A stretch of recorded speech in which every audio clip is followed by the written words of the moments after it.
नमस्कार, मैं doctor Yogeshwar Shukla, cancer surgeon Bhopal से। हम इस चैनल पर बात करते हैं कैंसर के बारे में। मुंह का कैंसर हम सब जानते हैं, बहुत कॉमन है। तंबाकू उसका इकलौता सबसे बड़ा कारण है। हमारे चैनल में भी बहुत बार सवाल पूछे गए कि साहब तंबाकू कैसे छोड़ें। तो इसका हमेशा, जैसे मेरे ओपीडी में भी लोग आते हैं तो मैं जवाब देता हूं कि साहब विशेषज्ञ की हेल्प लें।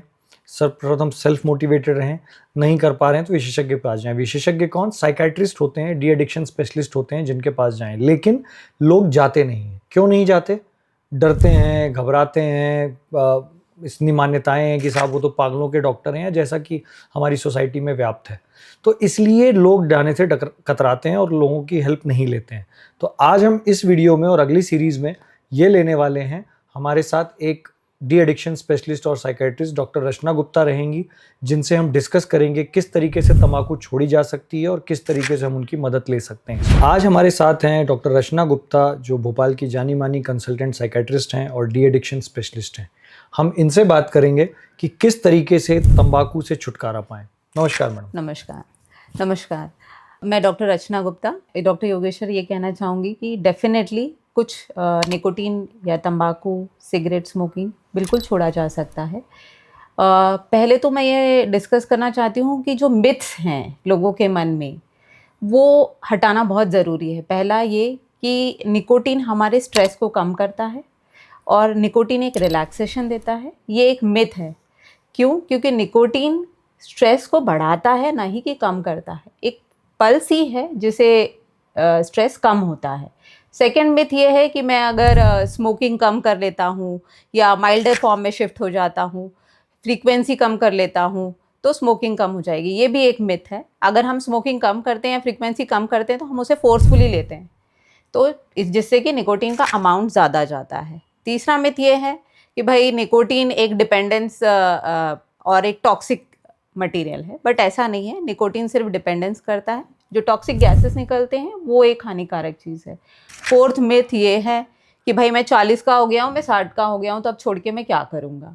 तो डेफिनेटली आप किसी भी एज ग्रुप में हैं, तंबाकू छोड़ने से आपको हमेशा फ़ायदा ही होगा। और पांचवा मिथ ये है कि निकोटीन रिप्लेसमेंट लूँगा तो उसका कोई यूज़ है या नहीं है। डेफिनेटली निकोटीन रिप्लेसमेंट का यूज़ है, पर प्रॉब्लम ये है कि हमें पता ही नहीं है कि निकोटीन या मतलब सिगरेट स्मोकिंग या तंबाकू छोड़ने से फ़ायदे क्या हैं और हमारी बॉडी को नुकसान क्या हो रहे हैं। हमें यही नहीं पता है कि what are the positive symptoms when we quit smoking. तो ये जब हम जान जाएंगे तो डेफिनेटली हम ये छोड़ेंगे। तो पहला ये है कि the moment when we quit, तो जो 7000 केमिकल, 250 गैसेस और निकोटीन, इससे हम रिलीफ पा लेते हैं द मोमेंट वी क्विट। एक घंटे में हमारा BP, heart rate back to normal हो जाता है। और पूरे 12 घंटे में जो टॉक्सिन्स रिलीज होते थे, कार्बन मोनोऑक्साइड्स, वो जो हमारे शरीर में जहाँ जहाँ ऑक्सीजन बाइंडिंग कैपेसिटी थी, वो कार्बन मोनोऑक्साइड ले लेता है। तो ऑक्सीजन, अब क्या होता है, निकोटीन स्टॉप करने पे ऑक्सीजन बाइंड करने लग जाता है और कार्बन मोनोऑक्साइड निकलता है। इससे हमारी एक्सरसाइज कैपेसिटी बढ़ती है।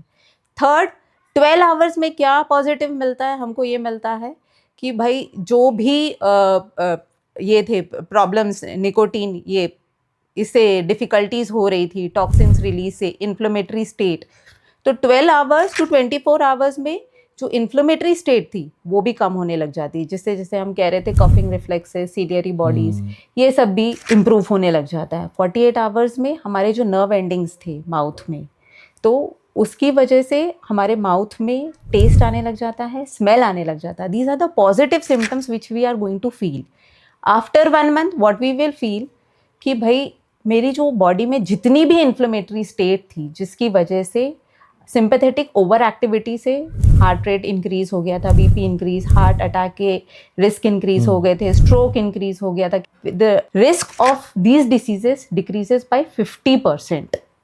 और जो इन्फ्लेमेटरी स्टेट थी वो टोटली ख़त्म हो जाती है। तो हमारे जो कॉफिंग रिफ्लेक्सेस हैं वो नॉर्मल हो जाते हैं, सिलियरी बॉडी, ये सब इम्प्रूव हो जाता है। तो by one month we are back to the normal state, 1 month to 1 year। ये बहुत अच्छा बोला आपने कि इट्स नॉट जस्ट कैंसर। जैसे हम तो अपने चैनल में कैंसर की बात करते हैं तो यही बात निकल के आती है कि केवल कैंसर से बचने के लिए हमें तंबाकू का सेवन नहीं करना है, लेकिन जैसा कि मैडम ने कहा, right from brain, nerves, heart, blood vessel, हर चीज में इसका दुष्परिणाम है। और बिल्कुल अगर हम किसी भी तरीके से अपना तंबाकू का सेवन बंद करें तो हमें 1 महीने के अंदर हमारा शरीर रिजुविनेट, में अगर आम भाषा में कहूँ तो करने लगता है, चीज़ें रिकवर टू नॉर्मल होने लगती बिल्कुल हैं बिल्कुल और एक लाइफ में कहीं ना कहीं जो बाकी ऑर्गन्स हैं, चाहे वो respiratory organ, nervous system, cardiac system, हर चीज़ एक तरीके से नॉर्मल फंक्शन नॉर्मल। करता है। हमें बस 2 वीक्स स्पेंड करना है, मतलब 2 वीक्स का समय हमें निकालना है, हम निकोटीन से रिलीफ पा सकते हैं। Definitely anybody can leave it.